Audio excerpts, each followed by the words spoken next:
Shalom Bapak Ibu Saudara yang dikasihi oleh Tuhan kita Yesus Kristus. Berjumpa kembali di dalam podcast Mutiara hari ini.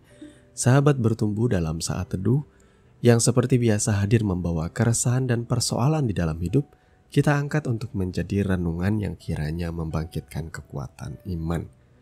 Bagaimana kabar Bapak Ibu Saudara di kesempatan kali ini? Kami selalu berharap saudara senantiasa ada dalam keadaan sehat dan dilimpahi berkat rahmat serta kebaikan di dalam Tuhan kita Yesus Kristus dimanapun saudara berada.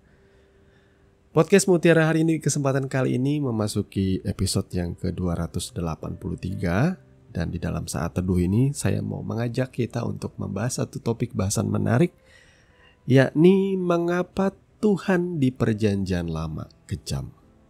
Nah, firman Tuhan terambil dari Ibrani pasalnya yang ke-16, Ibrani 13 ya, Ibrani 13 ayat yang ke-8. Demikian firman Tuhan, Yesus Kristus tetap sama, baik kemarin maupun hari ini dan sampai selama-lamanya. Amin. Mari kita berdoa. Bapa, di dalam nama Tuhan Yesus, kami sudah membaca kebenaran firman-Mu Tuhan yang akan kami renungkan bersama-sama. Oleh sebab itu kami memohon pimpinan dan tuntunan Roh Kudus supaya kami boleh memahami apa yang menjadi maksud dan kehendak-Mu melalui kebenaran firman-Mu. Di dalam nama Tuhan Yesus kami berdoa. Haleluya. Amin.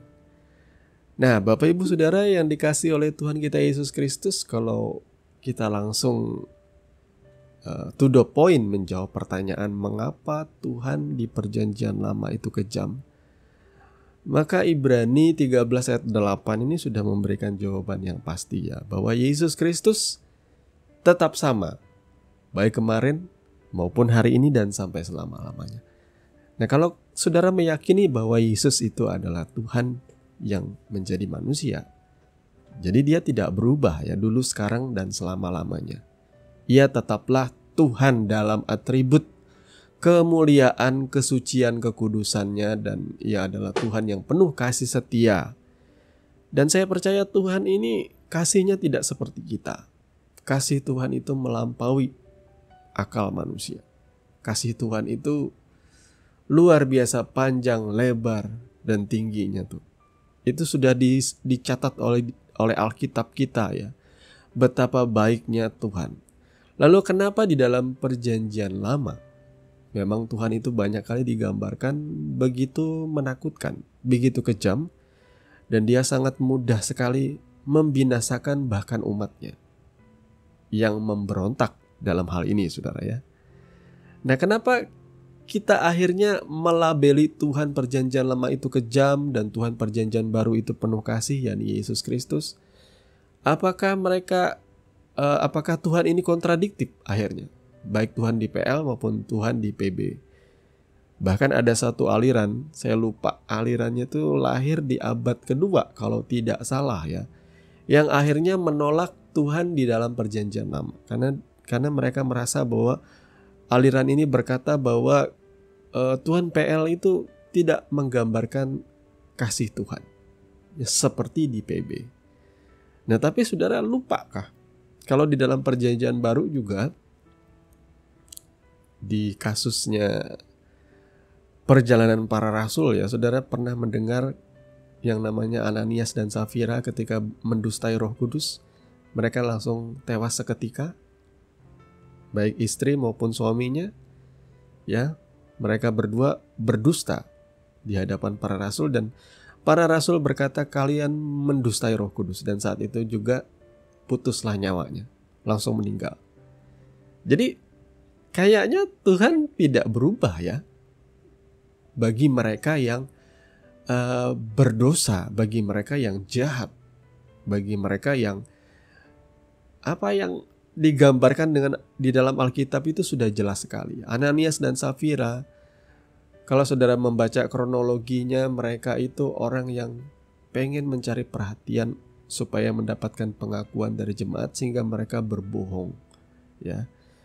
Dan sampai dikonfirmasi di hadapan para rasul, apakah betul segini yang kamu berikan? Ya, saudara, ini banyak kali menjadi senjata para pastor ya untuk menodong jemaat.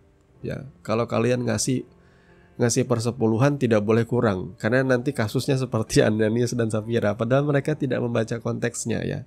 Ananias dan Safira itu berbeda dengan orang yang hari ini diancam membayar persepuluhan atau bawa sulung. Itu beda, saudaraku. Itu berbeda kasusnya. Kalau saudara teliti, saya pernah membahas ini di salah satu renungan yang saya sampaikan bahwa Ananias dan Safira ini jauh lebih parah. Mereka berkenaan dengan motivasi mereka, ya. Berkenaan dengan motivasi mereka untuk mendapatkan pujian, sanjungan, dan pengakuan dari manusia bahwa mereka adalah orang yang dermawan. Dari awal tujuan mereka memang sudah buruk, sudah jahat. Dan itu ditanya lagi, diulang. Artinya di hadapan rasul, mereka ditanya, apakah betul kamu memberikan ini? Ya, kalau mereka jujur, ya maaf ini rasul ini atau siapapun itu, maaf Pak, saya sebenarnya ngasih itu cuma segini. Kalau mereka jujur, mungkin mereka nggak akan mati. Dan saya pastikan nggak cuma mungkin ya. Kalau mereka jujur, mereka nggak akan mati. Saya yakin. Tapi karena mereka berdusta, mereka berbohong. Lagi-lagi dikonfirmasi mereka berdusta. Akhirnya putuslah nyawanya. Kejam juga kan? Tuhan perjanjian baru, ya saudara ya. Dalam perjanjian lama kita ngelihat Tuhan begitu mudahnya gitu ya membinasakan umatnya yang memberontak. Kadang ia melepaskan ular tedung. Kadang ia mengangakan bumi dan menelan orang-orang yang memberontak. Kadang mereka yang menyembah patung berhala, ya, anak lembu emas, kemudian akhirnya ditewaskan juga, disuruh oleh Tuhan ditewaskan, dibinasakan, ya, dibunuh seperti itu. Kemudian juga disebutkan ketika Tuhan menyuruh bangsa Israel memasuki tanah Kanaan, Tuhan berkata bahwa orang-orang di tanah Kanaan itu tidak boleh ada satupun yang hidup, ya, dibiarkan hidup, harus ditewaskan semua. Jangan ada yang luput, baik laki-laki, perempuan, sampai ke ternak, anak-anak dibunuh, dihabisi, di holocaust semua ya, di genosida semua. Dan itu membuat orang berpikir bahwa Tuhan ini bagaimana sih, kok begitu kejam ya, begitu keji ya. Nah tapi kita ngelihat dulu saudara ya, kita melihat dulu. Kita berkata seperti itu karena kita berada dalam sudut pandang kita ini orang-orang berdosa. Jadi penilaian kita tuh tidak fair. Penilaian kita tuh tidak netral, tidak benar. Allah itu kudus. Saudara tahu kudus itu artinya apa? Kudus itu pada hakikatnya ia terpisah dari dosa. Ia tidak bisa bersatu dengan dosa. Karena ia pada hakikatnya suci. Jadi kalau Tuhan bertemu dengan orang berdosa itu pasti mati. Karena apa? Karena kesucian dan atribut kekudusan Tuhan itu akan membunuh dia. Nah, saudara perhatikan di sini. Ketika Tuhan mengutus Musa membebaskan bangsa Israel, apa urgensinya? Bangsa Israel sudah menjadi bagian dari bangsa Mesir pada waktu itu. Mereka tinggal di tanah Goshen, ya, wilayah Mesir. Dan saya percaya mereka hidup dengan cara, gaya, dan polanya orang Mesir. Termasuk di dalam menyembah sesembahannya, dewa-dewinya orang Mesir. Nah kalau Tuhan istilahnya tidak peduli, ya dia bisa aja memilih tidak peduli. Tetapi dalam kedaulatannya, ketika keturunan Israel itu berseru kepada Tuhan, Tuhan itu setia dengan perjanjiannya sama Abraham, Ishak, dan Yakub. Setia dia mengingat perjanjiannya. Itu sebabnya dia mau melepaskan bangsa Israel. Nah, kalau seandainya saya atau saudara seperti itu ya, apa sih urusannya? Orang ini hidup dalam dosa, umat ini hidup dalam dosa, tidak mengenal Tuhan. Ya masa bodoh aja, biar mereka jadi bagian orang Mesir dan mati aja sudah. Tapi Tuhan ini masih tetap teringat, setia dengan janjinya. Bukankah itu kasih, saudaraku ya? Ia setia dengan janjinya. Ia lalu mengumpulkan bangsa itu dan membebaskan mereka melalui tangannya yang kuat ya, lewat Musa tentunya. Tuhan memimpin bangsa itu, membebaskan mereka dan membawa mereka keluar dari perbudakan. Bangsa ini diperbudak, saudara bisa bayangkan orang itu tidak peduli. Pokoknya pekerjaan mereka harus selesai. Entah bahannya ada atau tidak ada, itu begitu keji, begitu kejam. Justru bangsa Mesir yang kejam, saudaraku. Jadi Tuhan itu baik, dia membebaskan bangsa itu dan membawa mereka keluar. Dengan tanda-tanda yang heran, dengan keajaiban, dengan pertolongan yang dahsyat. Tapi ketika mereka dibebaskan, boro-boro mereka bersyukur kepada Tuhan. Bangsa ini malah menggerutu dalam perjalanannya. Mereka tidak sadar bahwa mereka menjadi orang-orang merdeka. Ketika dalam perjalanan mereka ditudungi tiang awan dan tiang api supaya nggak kepanasan dan nggak kedinginan. Mereka dikasih makan roti dari sorga yang mana, mereka dikasih minum dari gunung batu. Apalagi yang kurang? Memang tidak seperti yang kebanyakan dari apa yang kita harapkan seperti itu ya. Manusia tuh tentu kurang berterima kasih atau kurang bersyukur. Diberi cukup, mereka mintanya yang lebih. Minta daging. Dikasih daging, makan seperti orang tidak mengenal Tuhannya. Jelas orang-orang ini bebal, tidak bisa mengikuti cara hidup Tuhan. Istilahnya dalam tanda kutip, cara hidup umat Tuhan yang suci itu mereka gak bisa menuruti. Mereka dipaksa sebenarnya.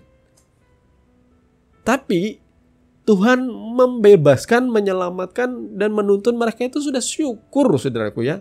Kalau saya jadi Tuhan, saya sudah tidak mau peduli dengan bangsa Israel. Ya, saudara ya. Tapi karena perjanjian dan kesetiaannya dengan perjanjiannya, maka ia menuntun bangsa itu juga. Padahal dia itu Tuhan yang suci, yang kudus. Makanya dia memakai Musa. Karena dia tidak bisa menuntun sendiri. Karena apa? Karena kalau dia hadir di tengah-tengah umatnya, saudara bisa bayangkan ya. Dia hadir di atas gunung Sinai aja semua orang ketakutan dengan kehadiran Tuhan yang begitu menakutkan. Bagaimana kalau Tuhan hadir di tengah-tengah umatnya? Bisa tewas, bisa meninggal begitu banyak umatnya oleh karena kesuciannya. Ingat ya saudara ya, kesucian itu terpisah dari dosa. Dosa itu seperti bensin, kesucian itu seperti api. Jadi kalau kesucian Tuhan itu hadir di tengah-tengah umatnya, kebakar, meninggal dan tewas semua umat Tuhan ya. Jadi penilaian kita akan kekejaman Tuhan itu harus kita lihat dari sisi keadilan Tuhan. Keadilan Tuhan itu apa sih? Semua manusia yang jatuh dalam dosa itu patut binasa. Jadi semua orang yang jatuh dalam dosa itu memang sudah sepatutnya, selayaknya mereka mati. Tuhan tidak punya kepentingan untuk menyelamatkan saudara. Ya, dia tidak rugi kalau tidak menyelamatkan saudara. Ya, saudara ya, seperti itulah keadilan Tuhan itu. Orang berdosa itu harus mati, itu keadilan Tuhan. Nah, kalau Tuhan masih memberikan jalan keselamatan, membebaskan bangsa Israel dan juga membebaskan kita hari ini dari dosa, bukankah Tuhan itu kasih? Bukankah Ia mengasihi kita? Siapa bilang bangsa Kanaan itu tidak dikasihi Tuhan? Saudara kalau baca ayat-ayat di dalam perjanjian lama ya, dalam kitab Kejadian Keluaran, di situ tersirat bahwa Tuhan tuh memberikan kesempatan sampai keturunan keempat dari orang-orang di bangsa Kanaan. Jadi orang bangsa Kanaan itu memang jahat, saudaraku. Saudara perlu garis bawahi. Mereka hidup tanpa Tuhan, jelas mereka hidup dalam kejahatan, dalam dosa. Dan Tuhan memberikan waktu mereka, kesempatan mereka untuk bertobat selama 4 keturunan, ya, 4 generasi. Tetapi mereka tetap tidak bertobat. Saudara pernah ingat tentang sebuah bangsa yang namanya Niniwe? Itu dikasih kesempatan oleh Tuhan bertobat. Makanya dia utus seorang nabinya yang bernama Yunus ke sana. Ya, Niniwe itu sebuah bangsa yang cukup besar, saudaraku ya. Jadi bangsa ini menyakiti hati Tuhan, melakukan hidup dalam dosa dan kejahatan. Lalu Tuhan mengutus nabinya, Nabi Yunus, untuk menegur atau untuk menyadarkan mereka. Dan mereka bertobat. Akhirnya murka Tuhan lewat dari mereka. Tapi saat atau momentum ketika Niniwe kembali hidup dalam dosa, momentum itu juga Tuhan menghancurkan Niniwe lagi. Jadi Tuhan memberikan kesempatan untuk setiap kita tuh bertobat. Selagi kita masih hidup itu artinya kita masih memiliki kesempatan, saudaraku. Jadi jangan sia-siakan ya. Tuhan itu tidak berubah dulu, sekarang, dan selama-lamanya. Dia tidak berubah. Saya bisa membayangkan bangsa Kanaan itu dipunahkan oleh Tuhan, dihancurkan oleh Tuhan. Sama seperti Ia juga memunahkan semua orang-orang di bumi ini di zamannya Nuh dengan air bah. Karena Alkitab sendiri mencatat bahwa kejahatan manusia itu begitu mengerikan. Saudara bisa bayangkan gak sih? Saya nih ya, hidup di tengah-tengah masyarakat ya. bertetangga.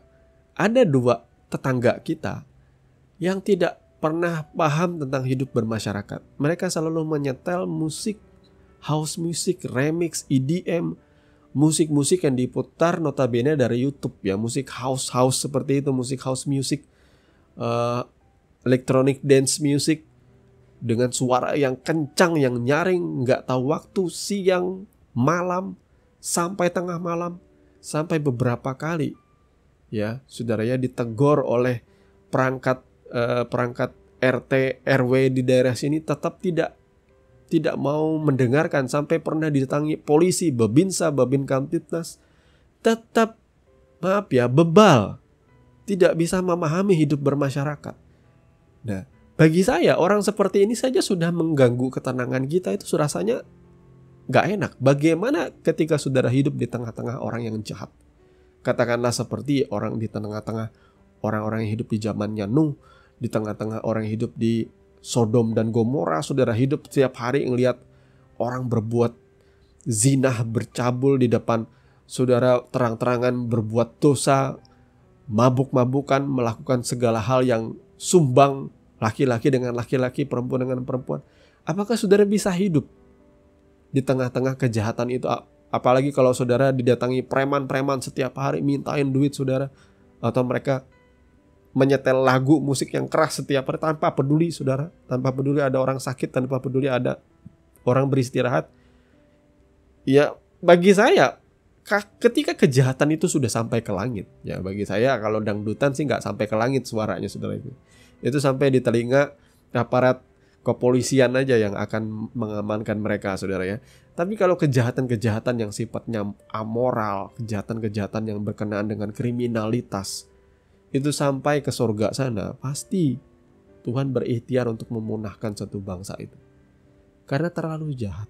Itulah keadilan Tuhan, itu dia memberikan. Saya percaya keadilan Tuhan, di mana dia memberikan kesempatan untuk setiap orang itu bertobat.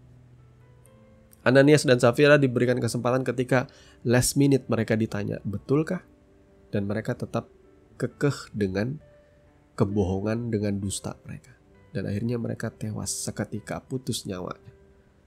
Saudara ya, saya tidak menyampaikan hal ini supaya saudara takut akan Tuhan dengan cara ditakut-takuti. Tapi baiklah saudara takut akan Tuhan karena saudara sadar bahwa saudara adalah orang berdosa yang membutuhkan kasih karunia. Karena puncak daripada keterpisahan dari Tuhan itu, manusia sulit bersekutu dengan Tuhan di dunia ini karena keterpisahannya dari Tuhan, karena dosa.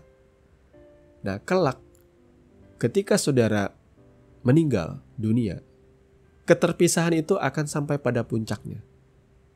Puncaknya itu adalah saudara akan dilemparkan ke dalam neraka yang bernyala-nyala dan yang tidak pernah padam apinya.